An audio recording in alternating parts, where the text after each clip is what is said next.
thanks so much for the opportunity. Yeah, it's a privilege to be amongst some pretty awesome organisations, or representatives of some pretty amazing organisations in the outdoor industry. We've sort of we started in 2009, and so we've only been in the game a pretty short period compared to a lot of the organisations that you come from. I've got a background in the police. I was in the police for 14 years, involved most of that time in YSAR and search and rescue, and at a level of incident control at a regional group.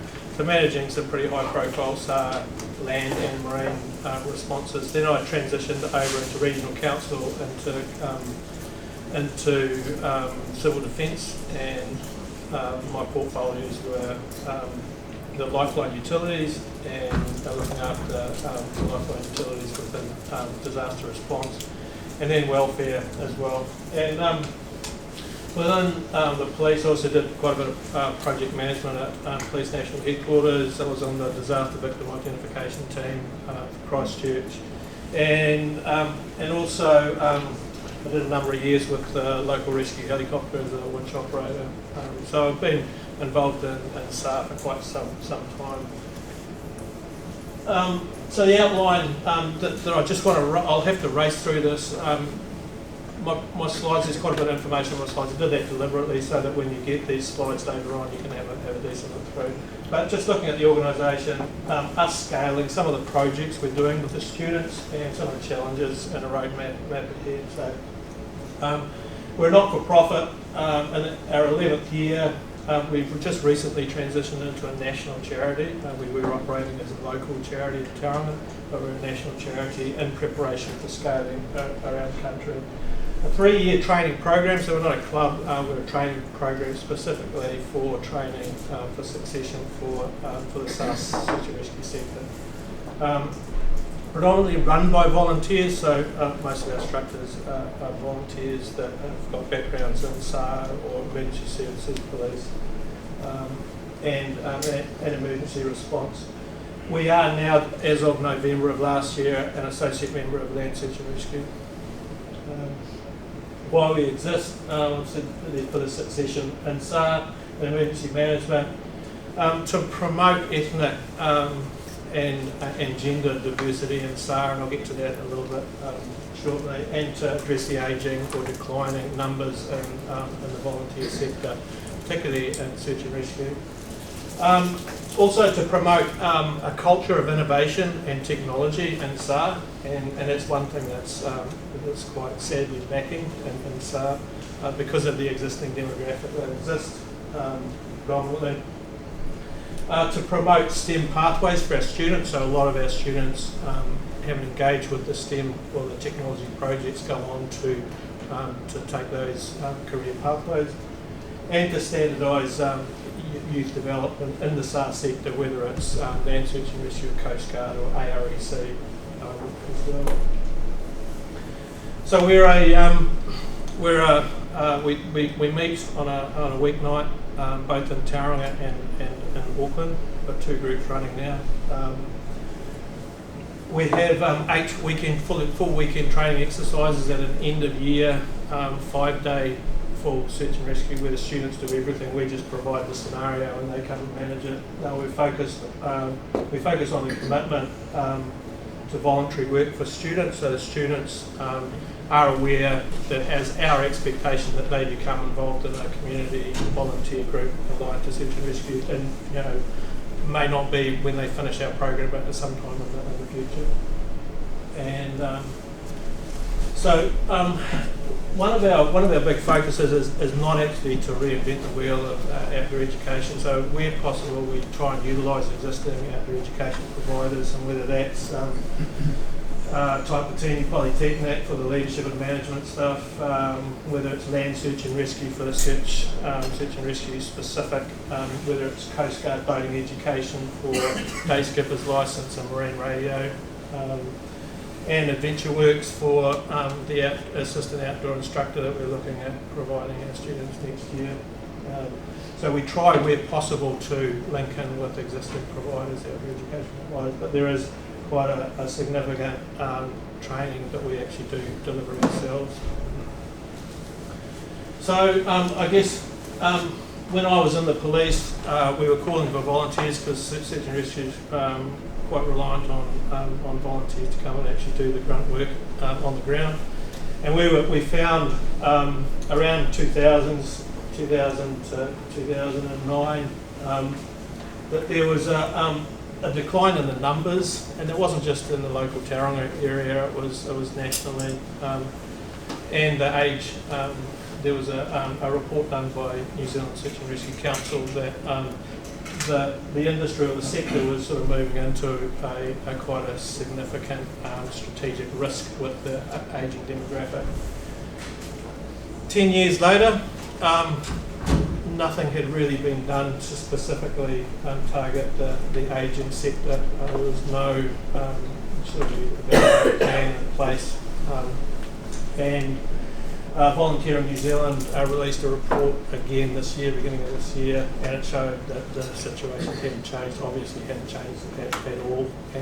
But as well as the highlighting the age issue, they also highlighted the lack of gender and ethnic diversity within the SAR sector.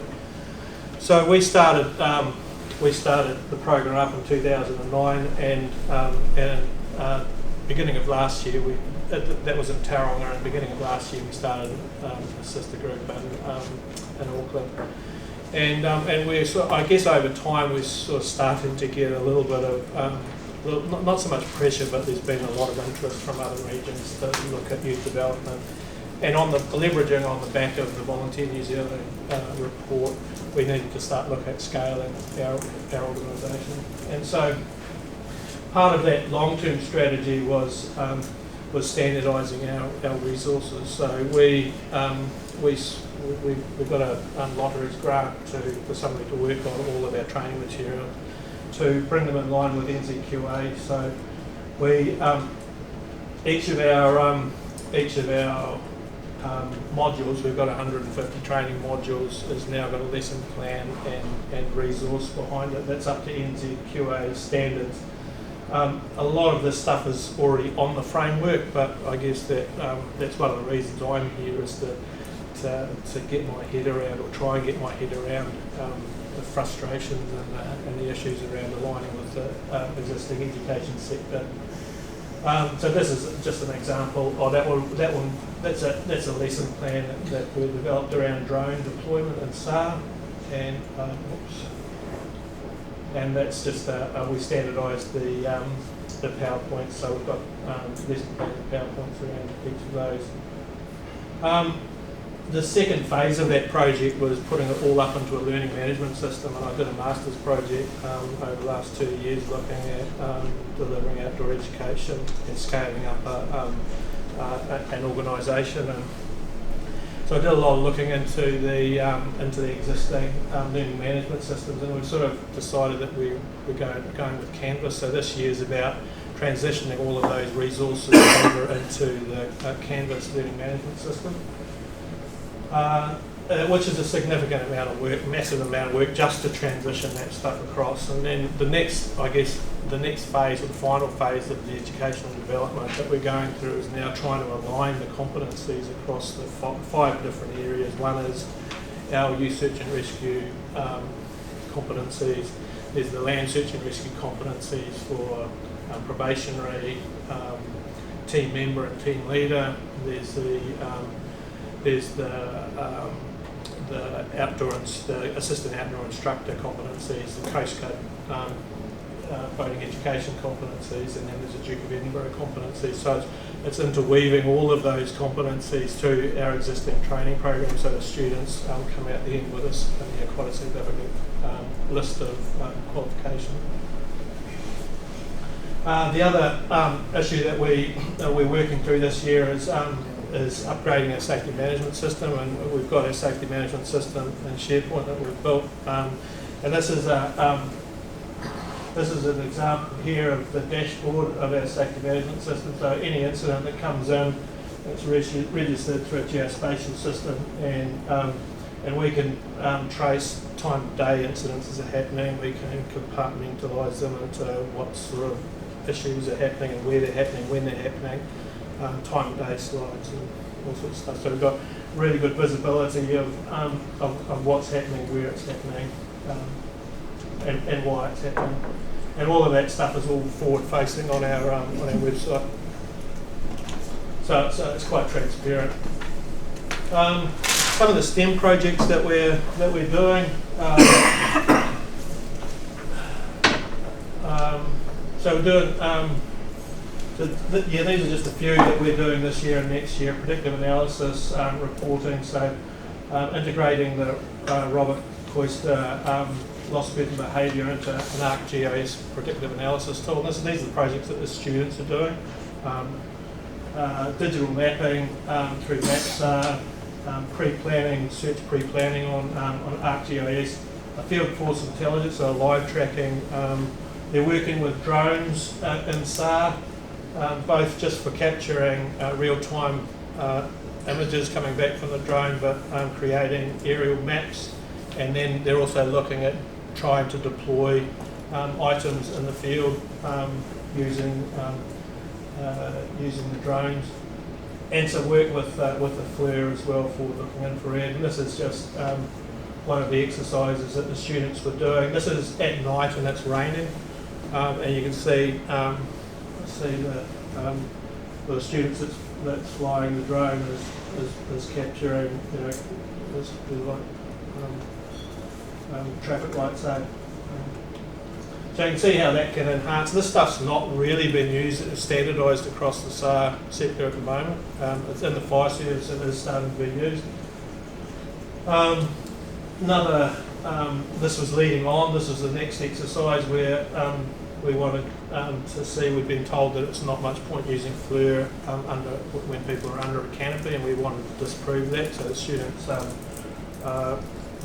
here you can see three, I think there's 4 people in the bush there, and that's the transposing aerial imagery of that. Same here, person there, and you just need a very small hole in the canopy just to pick that up. The next phase of this project is to create an ortho mosaic, a big picture of and then run a computer algorithm across the data, the metadata, and to pick up heat signatures on a big canvas. So, again, students are doing this. These are college students, 14 to 18 years of age. This is just classroom exercise. This is actually using the data that they've collected from the drone and transposing it up using aerial mapping. So just quickly moving on to some of the challenges scaling this organisation up. Like, we've got the appetite for students to become involved in search and rescue, to continue with search and rescue, but we do sort of face a few challenges as an organisation scaling up.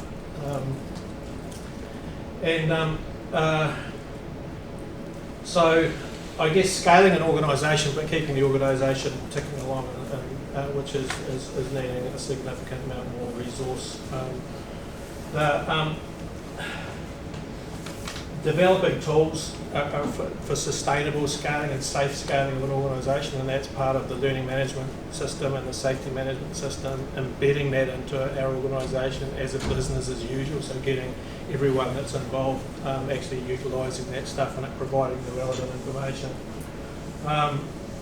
Capturing the project-based learning through a learning management system, so that's one of the reasons we chose Canvas, because it's very adaptable to using smart devices and capturing assessments, and the students are using that stuff all the time, the smart devices.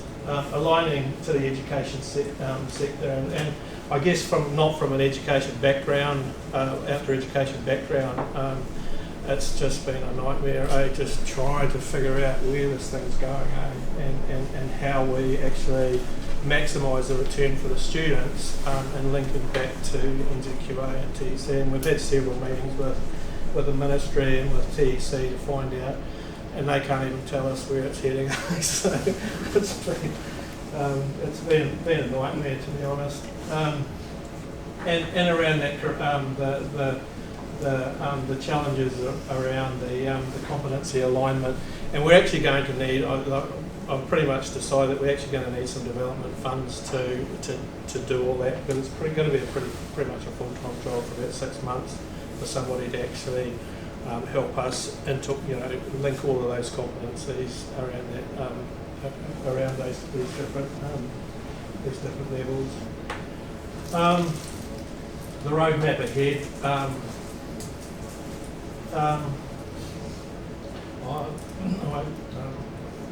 Actually, I'm talking about that. So there's a whole lot of development stuff, like developing an API with the YSAR platform that links back into the learning management system.